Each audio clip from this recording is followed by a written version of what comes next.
হ্যাঁ আবু সাঈদ, তোমার প্রসারিত দুটি হাতে আর পেতে দেয়া বুকেই লুকিয়েছিল তীব্র প্রতিবাদের রক্ত মশাল। তোমার তরুণ রক্ত দুর্বার আন্দোলনের লাখো ছাত্র জনতাকে ঐক্যবদ্ধ হতে শিখিয়েছে।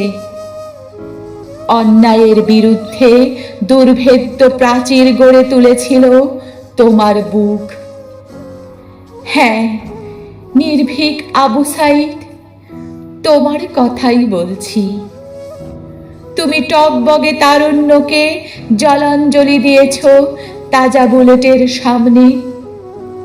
তোমার কণ্ঠে গর্জে উঠেছে, চালাও যত পারো, আরো চালাও বুলেট।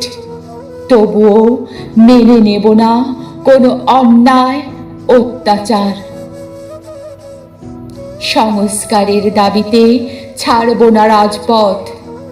তোমার উন্নত শির আর চওড়া বুকের রক্তে ভেসেছে রাজপথ। ন্যায্য দাবি আদায়ের লক্ষ্যে তোমাকে পরাস্ত করতে পারেনি বুলেটের চরম নৃশংসতা। তোমার কথা লিখতে গিয়ে আমার বুক থেকেও রক্ত ঝরছে। কান্নায় ফেটে যাচ্ছে বুক, লোপ পেয়ে যাচ্ছে আমার সব চিন্তা। আমি এক দুঃসহ ব্যথার সাগরে ডুবে যাচ্ছি বারবার। তোমার গগনভেদী চিৎকার ছুটে গেছে দেশ হতে দেশান্তরে। তোমার আত্মত্যাগ শিখিয়ে দিল ছাত্র সমাজ আর লক্ষ জনতাকে জোরালো বজ্রকণ্ঠে সম্মিলিতভাবে প্রতিবাদের ঝড় তুলতে।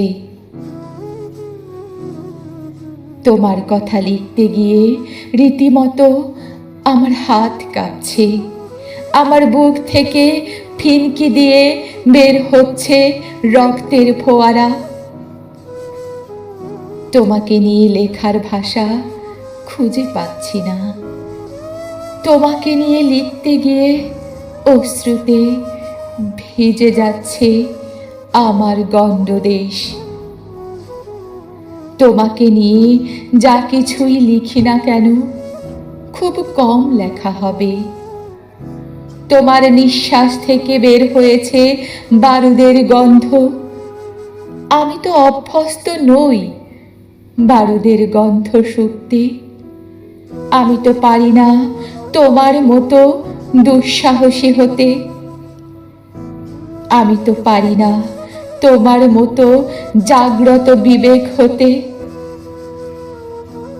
কদিন ধরেই ভাবছি তোমাকে নিয়ে লিখব, কিন্তু তোমাকে নিয়ে লিখতে গেলে তো হয়ে যাবে পৃথিবীর সর্বশ্রেষ্ঠ উপন্যাস। আমি তো লিখতে পারি না কোনো উপন্যাস। আমি তো লিখতে পারি না।